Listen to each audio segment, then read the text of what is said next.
सरकार से किसानों की क्या है मांगे? किसान के दिल्ली कूच पर धारा 144 लगाई।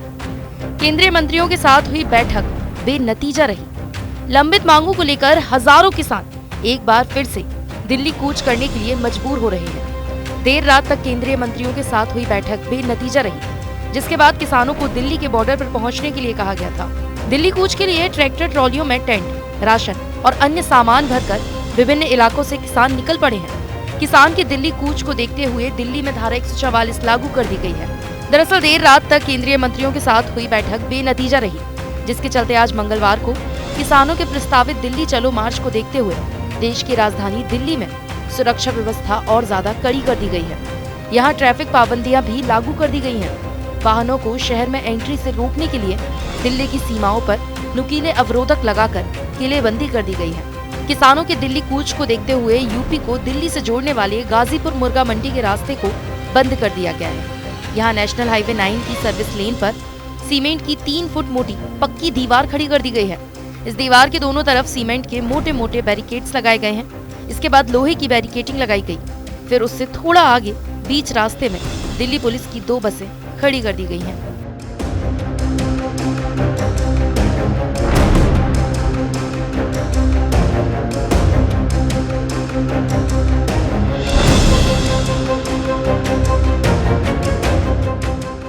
पंजाब किसान मजदूर संघर्ष कमेटी के महासचिव सरवन सिंह पंडेर ने कहा, लगभग 5 घंटे तक हमारी मंत्रियों के साथ बैठक चली।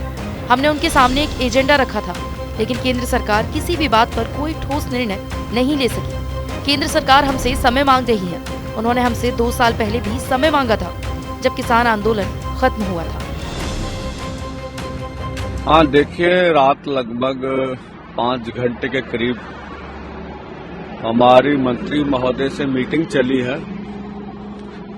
जो उनके समक्ष हमने एजेंडा रखा था देश के किसान और खेत मजदूर के लिए, उनमें से किसी बात पर ठोस निर्णय केंद्र सरकार नहीं ले सकी।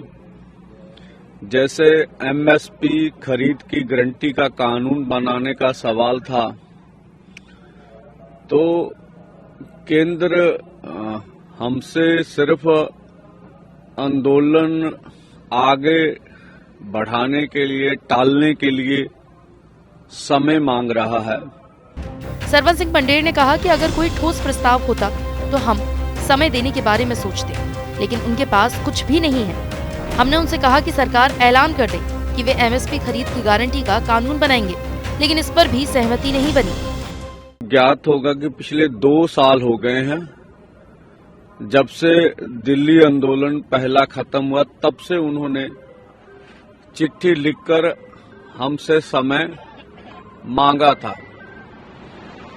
तो आपने कहा अब समय मतलब देना उचित नहीं लग रहा है। अगर कुछ ठोस प्रस्ताव हो तो हम समय भी दे सकते हैं, लेकिन उधर से कोई ठोस प्रस्ताव नहीं था। और अभी आंदोलन का ऐलान हुए भी 1.5 महीना हो गया है। उसके ऊपर हमने कहा आप ऐलान कर दें कि एमएसपी खरीद की गारंटी का कानून बनाएंगे। उसकी प्रक्रिया क्या होगी ये बाद में डिसाइड कर ले सरकार, तो हमें कम से कम ये तो इंश्योरेंस हो जाए कि सरकार की विल पावर है, वो एमएसपी खरीद की गारंटी का कानून बनाना चाहती है। उस पे भी सहमति नहीं बनी। फिलहाल किसानों के प्रदर्शन को देखते हुए दिल्ली एयरपोर्ट ने भी एडवाइजरी जारी की है। दिल्ली एयरपोर्ट ने एक मैसेज में लिखा, दिल्ली की विभिन्न सीमाओं पर आज से शुरू होने वाले किसानों के प्रत्याशित विरोध प्रदर्शन के कारण ट्रैफिक डायवर्जन रहेगा। इसके अलावा कई बॉर्डर पर कमर्शियल वाहनों की एंट्री, इस पर भी प्रतिबंध रह सकता है। ऐसे में समय पर आगमन सुनिश्चित करने के लिए हम यात्रियों को सुविधाजनक परिवहन विकल्पों के लिए टर्मिनल 1 के लिए मैजेंटा लाइन या टर्मिनल 3 के लिए एयरपोर्ट मेट्रो लाइन का उपयोग करने की सलाह देते हैं।